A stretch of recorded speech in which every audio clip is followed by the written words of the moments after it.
Hello, Ajidin. Now I introduce you how to connect the PV water heater. So this is PV panel.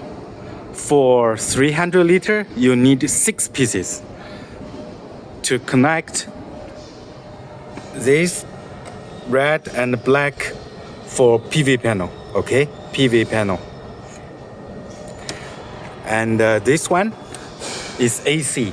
Only on rainy days to use AC.